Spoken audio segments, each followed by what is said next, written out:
Мектептин курулушу 1997-жылы эмне себептен бүтпөй калганы тууралуу так маалымат жок. Чүй облустук турак жай жарандык курулуш департаменти тарабынан курулуш ишин улантуу үчүн 2012-жылы тендер өткөрүлгөн. Бюджеттен акча бөлүнбөгөндүктөн азыркы учурда мектептин 60 гана пайызы бүткөрүлгөн. Кийинки директорлор дагы көпчүлүгү кайрылышты. Эмеге жаңы бүтүргөнгө, анан эмнегедир проектчиси жок дейишиптир. Таалбай айтат дейт. Ошон үчүн кийинки директорлор деле кайрылып атышат. Бир нече жолу улам мындай письмолордун баары көптүлүгү жатса керек бул жерде. Мен аны деле кызыккан жокмун. Анан ошо кайрылганыбыз азыркы ата-энелер, өзгөчө ата-энелер балдар үчүн иштеш үчүн кошумча сабактарды өткөрүп, кошумча саат менен бирге бизге чет тил боюнча келип иштей турган эмелер келип атат, бирок шарт жок болуп атат, кыйналып атышат азыр. 3-чү этажды бүтүрсө жакшы болот эле, балдарга аябай эле кыйын болуп атат. Андан ортодо оор болуп калып, окуу онлайн окуп, аябай кыйналышты. Мына кечинде 5 бала бар, күнүгө токмоктон окушат, айына 3000 төлөшүп. Саат 2-де кетет, бу жерден сабактан барып алып. Анан кайра кечинде 7-8-терде келет. Садовой айылындагы аталган мектепте жалпы 374 бала билим алат. Мектептин 3-кабаты бүтпөгөндүктөн орун аз болуп, окуучулар 2 нөөмөт менен билим алышат. 97-жылы курулуп берилген ишке. Бирок 3 этаждуу болуп берилгени менен азыр 2 этаж иштеп жатат. Жылдан жылга жаштар өсүп, балдар көбөйүп, класстарыбыз жетишсиз болуп жатканына байланыштуу ушул мектебибиздин 3-этажын бүтүрүп бергенин суранат элек. 2 сменге окушат балдарыбыз. Анан эртең менен саат 8-ден 1-ге чейин окутат да, 1-ден 7-ге чейин окуганда окуучулар кышын абдан кыйналып атышат. Анткени кеч калышат, үшүшөт.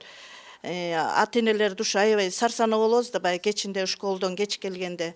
Андан сырткары дагы бир көйгөйүбүз, класстар жетишпегенине байланыштуу кошумча сабак өтө алышпайт. Асирия. Б. Асирия.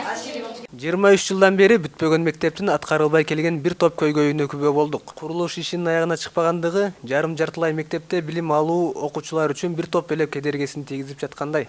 Бул жерде эми көп көйгөйлөр бар. 3-этажыбыз бүтүп калса эле полностью толук кандуу. Балдарыбыз толук билим алганга, сапаттуу билим алганга эң чоң салым кошулат эле да.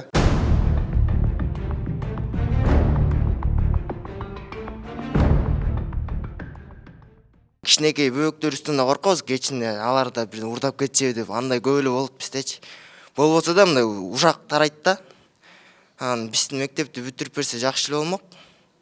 Ар жактан биз баарыбыз бир сменде окусак, анан жанагындай актовый залдар ачылып, балдар мындай жөн эле жүрө бербей, бирдемени алек болсо жакшы болмок да. Бул мектепте 2 смен окуйбуз, экинчи смен 7-чи саат 7-лерге жакын бүтөт, ошондо аябай кеч болуп кетет да.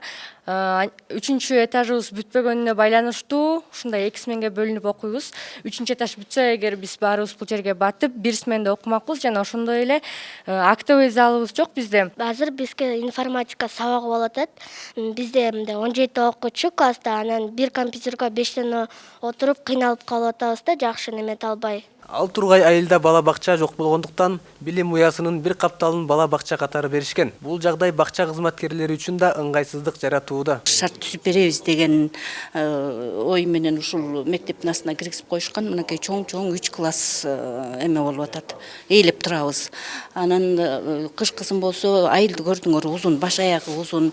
Айылдын башына барат, кымындайын эле окуган балдар 1-чи класс айылдын аягына барышат. 7 түнгө калып ата-энелер жол караган ата-энелер бар.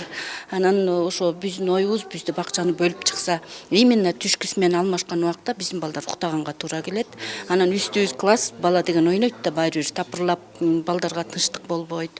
Жергиликтүү тургундардын айтымында Иса Үкүев атындагы орто мектеп 1997-жылы толук бүтүп ишке берилиш керек болчу. Бирок андан бери 23 жыл өтсө да, жергиликтүү бийлик тарабынан да, тийиштүү органдардан да майнап чыкпай келет. Ал эми Чүй айыл өкмөтүнүн башчысынын милдетин аткаруучу Аскат Жекшен уулу айтылган маселелерди каражатка такады. Мирлан Макеев, Кылыч Мамбет уулу, Сокол медиа маалымат агенттиги.